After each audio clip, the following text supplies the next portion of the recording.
Et nous le retrouvons pour en savoir un peu plus sur ce qui fait l'essentiel de l'actualité vue par les canards dans leur parution de ce jour. Lui, c'est Landry Salanon déjà en position. Landry Salanon, bonjour. Bonjour Joël et Tonji. Alors ce matin...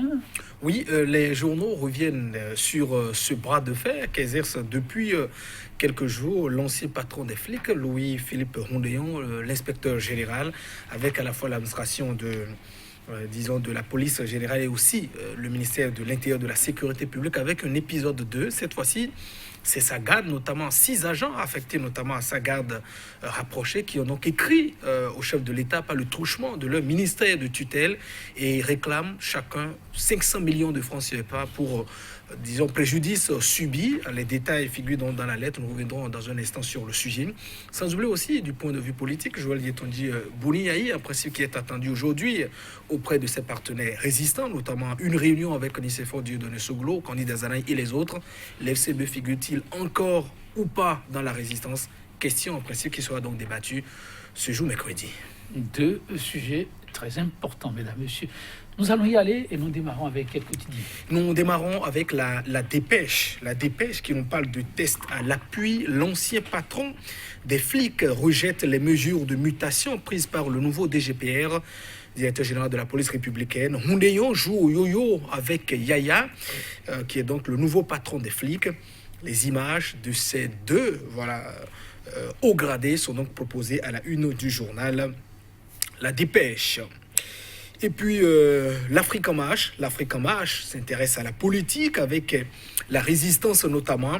Yahi Soglo et les autres, rencontre de vérité entre partenaires, c'est ce que nous dit donc le quotidien, le journal qui nous parle aussi donc de ces différentes démissions, notamment au niveau de l'USL, démission à l'USL, l'avis de Geraldo Gomez, secrétaire général adjoint, de l'USL qui a été donc reçu sur l'émission 100% Bénin. Et Matin Libre reste donc dans la même actualité. Concernant donc les FCBE, nous dit que le parti FCBE quitte la résistance avec cette interrogation. Que dira Yahi à ses alliés? Une interrogation donc à la une du journal Matin Libre. Le quotidien qui parle aussi donc de la police républicaine, la garde de Rondéon écrit à talons. Ces policiers réclament chacun 500 millions pour préjudice subi. Et toujours à la une du journal Matin Libre, on découvre donc cette information concernant la liberté d'expression. 17 journalistes, blogueurs et opposants poursuivis en moins de 2 ans. Amnesty appelle à la réforme du code numérique. L'éco-info restant la politique et nous parle notamment de l'inceste politique dans la probabilité des communales de 2020. Des alliances contre nature fleurissent partout entre majorité et opposition. C'est ce que nous dit donc le journal L'éco-info qui nous propose donc un article à ce sujet. Et Info Plus de son côté parle aussi de cette transhumance politique incurable et s'interroge déjà l'échec de la réforme du système partisan. C'est donc une interrogation à la une du journal Info Plus. Et Actu Express donc de prévenir conflit fratricide entre les 2 blocs autour de l'exécutif. Et si la vraie opposition politique était donc au sein de la mouvance, s'interroge donc Actu Express en sa parution de ce mercredi. Et 5 minutes, nous parle donc de ce congrès extraordinaire du PRD, le Parti du Renouveau démocratique, qui pour succéder à Hongweji, grosse interrogation à la une de 5 minutes, le journal qui nous rappelle évidemment qu'avant les communales, en principe, le PRD ira donc en congrès où la question de la succession serait donc à l'ordre du jour. Et le Nouvel Observateur revient donc sur ces démissions au niveau des forces armées béninoises, communiqué tout azimut d'avis de recherche d'hommes en uniforme. Que se passe-t-il au sein de ces corps en général? C'est une interrogation donc à la une du journal Le Nouvel Observateur. Et puis nous bouclons avec Dabaro qui nous parle donc de l'affichage de la LEPI, la liste électorale permanente informatisée. Il y a un rendez-vous manqué le 15 janvier dernier, nous dit donc le quotidien. Voilà, Joël Yetonji, les informations que nous avons donc glanées pour nos téléspectateurs. Merci à vous, Landry Salanon. On va y aller. On démarre avec la Dépêche. Cette information qui, depuis quelques jours, revient avec insistance. Et la manchette choisie à dessein.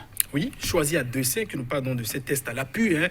Roundéon joue au yo-yo avec Yaya. Voilà, Roundéon, qui est donc l'ancien patron des flics, l'ancien directeur général de la police républicaine, Soumaïla Yaya, qui est donc l'actuel patron des flics, l'actuel directeur général de la police républicaine. Voilà, il y a des fusions depuis quelques années. On assiste à l'épisode 2, voilà, dans ce feuilleton qui oppose désormais l'ancien patron des flics, Louis-Philippe Roundéon, à l'administration de la police et notamment à l'État de façon générale. Après lui, c'est courrier très viril d'ailleurs qu'il a envoyé il y a quelques jours à l'administration, notamment à son collègue. Cette fois-ci, ce sont ses gardes, notamment sa garde rapprochée affectée pour sa sécurité, qui a donc réagi. Alors, ils sont au nombre de 6 au total qui ont adressé une lettre au chef de l'État, le président de la République, Patrice Talon, par voie hiérarchique, c'est-à-dire par le truchement du ministère de tutelle, le ministre de l'Intérieur et de la Sécurité publique.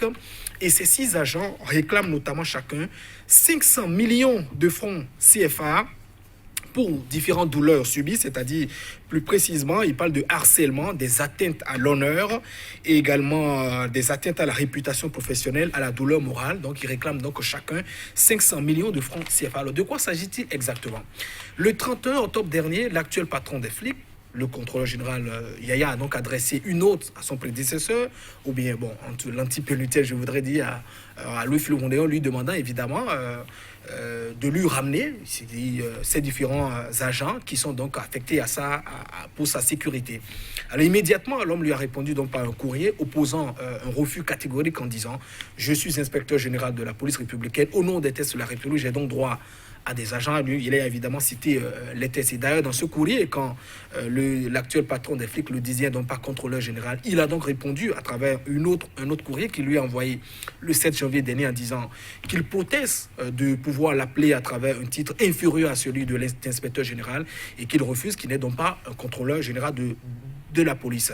Alors donc, récemment, il y a eu des communiqués avancés il y a quelques jours qui ont circulé par la police notamment, citant quelques agents qui auraient donc déserté le forum, les lieux, et qui n'auraient donc pas rejoint les nouvelles unités dans lesquelles elles auraient donc été affectées. Évidemment, parmi tous ces agents, les noms des 6 agents affectés donc à la sécurité de Louis-Philippe Roundéon figurent parmi ces différents agents. Alors, ils ont répondu, alors qu'on les recherchait, ils disent le lundi dernier, c'est le lundi dernier qu'ils ont donc adressé une lettre au chef de l'État. Alors, ils se posent la question, comment on estime que nous sommes recherchés, que nous avons déserté, alors que nous adressons donc une autre. C'est une analyse que nous faisons.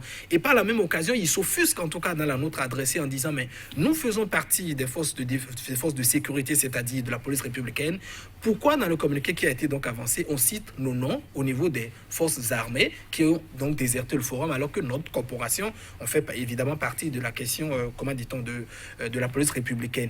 Et ils prennent fait et cause catégoriquement à leur actuel patron, c'est-à-dire celui dont il assure actuellement la sécurité, en disant nous sommes entre deux feux, c'est-à-dire entre l'illégalité de la mutation qui nous est donc adressée, notamment la légalité, disons, du titre qui est reconnu à Louis-Philippe Roundéon, et conclut en disant nous prenons fait et cause pour la légalité. Donc, autrement dit, ils estiment que le titre d'affectation de la mutation est donc illégal et par conséquent, ils n'y vont pas et disent nous restons à la disposition de Louis-Philippe Roundéon en assurant sa sécurité et par conséquent, ils demandent à Patrice Talon d'intervenir pour faire cesser toutes ces menaces à leur endroit et par jour de résistance, ils réclament 500 000 francs CFA, en dépit à ajouter à donc cela 500 millions de francs CFA au titre principal pour les différents dommages qu'ils ont subis, notamment les préjudices et les douleurs morales qu'ils ont subis depuis quelques jours. C'est dit évidemment qu'on n'est pas loin donc de ces différents épisodes, c'est-à-dire au-delà déjà de ce bras de fer Roundéon avec l'administration, il reçoit désormais le soutien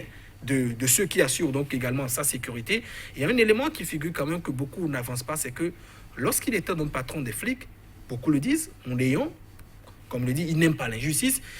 Visiblement, il défendait beaucoup ses agents et il bénéficie de la sympathie de beaucoup de flics aujourd'hui au niveau de la police républicaine. Vivement à la fin de ce feuilleton qui n'honore pas la République, nous allons passer à la politique avec Matin Libre, cette grosse interrogation. Oui, Matin Libre, le parti FCBE quitte la résistance. Que dira Yahi à ses alliés? Grosse interrogation. Le parti FCBE, on peut dire, donc assis entre deux chaises. Voilà. Est-ce que je reste dans la résistance ou bien désormais avec les clivages au sein de la même formation politique, c'est-à-dire l'aile dure de Rumpé et l'aile de Djenotin, ceux qui ont en train de travailler, disent-ils, à avoir le certificat de conformité. Est-ce que nous allons donc aux élections ou bien nous quittons donc la résistance? En tout cas, on a entendu régulièrement certains membres de l'FCB dire que l'FCB quitte donc la résistance. Et la voix la plus prépondérante au sein de cette formation qui doit trancher, c'est évidemment la voix de Boni Yayi. En principe, aujourd'hui, il y a donc une rencontre qui est prévue avec ses anciens partenaires, je voudrais dire, en attendant donc la décision finale, avec ses partenaires de la résistance. Il doit rencontrer Nicéphore Dieudonné Soglo, Candide Azanaï et les autres, et leur dit, nous avons fait chemin sans doute par le passé ensemble. Quelle est la réponse qu'il apportera à ces propos qui sont avancés par Paul Rompin, Laurent Delors-Faton, et ainsi de suite? Est-ce que, évidemment, Théophile Yarou, est-ce que, voilà, FCB demeure ou pas dans la résistance? Je crois que c'est la réponse de Boni Yayi qui sera donc apportée. N'oubliez pas, quand il était revenu d'Abuja récemment, la première personnalité qu'il est donc allé voir, c'est Nicéphore Dieudonné Soglo. La signification politique, c'était de dire, je reste forcément dans l'opposition. Alors, que s'est-il passé? La résistance dit, nous attendons un courrier officiel pour savoir si l'FCB reste toujours dans, comment dit-on, la résistance ou pas. Et les autres aussi, n'oubliez pas la pression que subit le président Nicéphore Dieudonné Soglo, qui est quand même la figure de pouvoir à l'intérieur ici de la résistance. Les autres veulent carrément le dire. Est-ce que les FCB sont avec nous? On veut savoir évidemment les formations qui sont actuellement dans la résistance pour pouvoir évoluer, en attendant de voir un peu les suites de cette rencontre, évidemment partagée avec les téléspectateurs.